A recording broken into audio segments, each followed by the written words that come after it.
welcome back to DaGaimez gamers. How's everybody doing out there today? A very interesting post on the RSI site today by SIG informing everybody that there will be a new design strategy in regards to assigning stats to a ship, essentially changing all stats of every current designed ship in the game and a guiding principle on how all future ships will be designed, making stats the most important thing about ship design.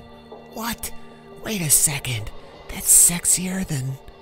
Oh, that's sexier than any aesthetics on any ship I can ever imagine in the entire verse. Now, what this baseline is, well, I'm believing, and again, this is more theory crafting and a little bit speculation, so, give me a little room, a little wiggle room here while I speculate, but I'm guessing that this baseline is the role in which we are expected to see these ships function in, and they've defined them by 6 categories, so let's go over those first. Now, the 6 particular rules being combat, transport, exploration, industrial, support, and competition. It's not just in theory crafting and in speculation that the new ship matrix is important. This truly does give baselines to ship designs so that when new ships are put on the drawing board, they will say, okay, because this is an exploration, and by they I'm talking about SIG, they'll say, okay, because this is an exploration ship, here are the variables, here are the stats that will have additional attention be put into, for instance, if you're in exploration, scanners, for instance, or if you're in transport, additional value in the units of cargo. There will be completely an overhaul in these stats. The stats will change completely. And I am curious to see what will happen moving forward, because you're going to see some ships, go down. You're going to see some ships go up. As far as I think value, this is going to be very big when it comes to values of ships. You pay a certain amount for this in real life money, and your ship might go down, might get nerfed, or your ship might get buffed. This is going to happen throughout the development of Star Citizen, so you have to expect this in a game like this where they're designing it as they go. Some people would say that this is just noise and that this isn't really doing anything, but it really is. It's really important because, like I said, it is a baseline for all stats. It's going to change ships that were already previously conceived, and it's going to change ships in the future when it comes to, what the stats are for each ship. I think it's going to be more important when we think about ships that were already created and how it's going to change or affect those particular ships. Not so much moving forward, because the baseline is now established with this new ship matrix. I thought very newsworthy to report this to you guys, because it is kind of a game changer, and it is kind of like the evolutionary next step when it comes to picking your ship, not only for just yourself in a solo environment, but also when it comes to like group planning, because these new stats are going to be very important. You have a lot of organizations that have already picked their ships based upon stats that are already published. And now this is kind of going to come in and just whoosh. So you're probably going to have a wave of people who are like, with the pitchforks and the torches. I welcome the changes. I think they're good change. I think this is a good change because we do need this baseline. We do need a concrete foundation in which every ship has base stats because of a criteria or a set of criterias. And by putting these ships in these particular roles and aligning them with careers, it will give us this baseline. And I'm curious to see what it is that they're going to do as far as when it comes to assigning stats to each different role. Combat's probably going to be high damage output. Transport's more focus on larger cargo space. Exploration, probably just scanner city, like just scanner city, and also probably dedicated cargo space as well. Industrial, we know, obviously more cargo space and heavier tank, because we want these ships to actually be able to take damage, especially with industrial ships. Large industrial ships should have really beefy armor and not be able to just blow up in just an instant. It should be able to take a couple torps. It should be able to basically take a lot of damage.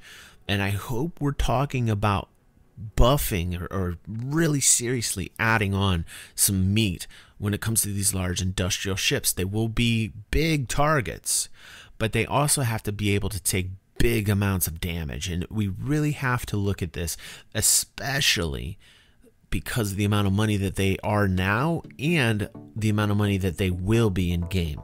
These are very, very high priced ships, giving us very high amount of profit, and these ships have to be able to defend themselves. So you're going to have defensive turrets, and we have to look at that. We have to look and make sure that these ships are guarded very well when it comes to the turrets, and some types of defensive systems on these ships, and the amounts of damage that they take. So that's important, and I think that's being thought about, and I hope that gets reworked as well. There's a lot of people out there owning mining ships and large salvage reclaimers and large salvaging ships that want to make sure that these ships can just take an amazing amount of punishment. Because these ships are big lumbering ships, they should actually take into account the amount of time that it takes for them to jump. And they should also, and because of this, you want the support ships there to help if something happens. You want the combat ships there to be like escort or security type ships, whether you're a hired mercenary to help, or if you're actually part of a fleet or an organization that has dedicated hired security. These types of things are really what need to be thought about, especially when it comes down to player and player interaction, because I think that is the most intense, immersive quality when playing these types of games, is when you go mano a mano and you've got like two human fleets against each other. I think we need to think more in that direction when it comes to what, especially since I'm focused on game dynamics and theory crafting. I want to make sure that when we're talking about the design of this game, that it's not just all NPC and not just all mission based. We have to start talking about player versus player. So let's hope that more thought is put into this, especially when it comes down to this new baseline statistics that are going to be put into the new ship matrix, not just for the missioning, but also against human PvP scenarios, which I'm hoping there will be many of, because that's what makes gameplay exciting. You can look at the link. I have it in the description below. I think this is a very important discussion. I think this should be shared. I think Chris and Sig need to put a lot of thought into this on many different levels. And I will be reporting on this, because on this site there are many more links in the future where they say that they are coming soon, TM, and they've got ship technical information, so they're going to rework it all. Weapon hardpoints, turrets, SCU and cargo, ship mass, thrusters, hardpoints, ordnance hardpoints, other hardpoints. So like, this is a complete design overhaul, which could add time to the to the overall finish date when it comes down to it. But isn't that what we're already accustomed to? Most of us are patient, so it doesn't really matter. But the argument here that I can see becomes, people will say, well, this is just noise and this is just blah, blah, blah, blah. But it's very important, because it's the game mechanics, and I'm happy to report on it, and I am very glad that you took your time out and listened to us here on DaGaimez. Don't forget to join our community. It is wonderful, great people, always good people here to play games with. Whatever it is that you got a flavor for, there's lots of different people in here in this community that play tons of different games. That's why it's called DaGaimez. Come join us, #1 internet community. I will see you guys on the next vid. Thanks for joining me.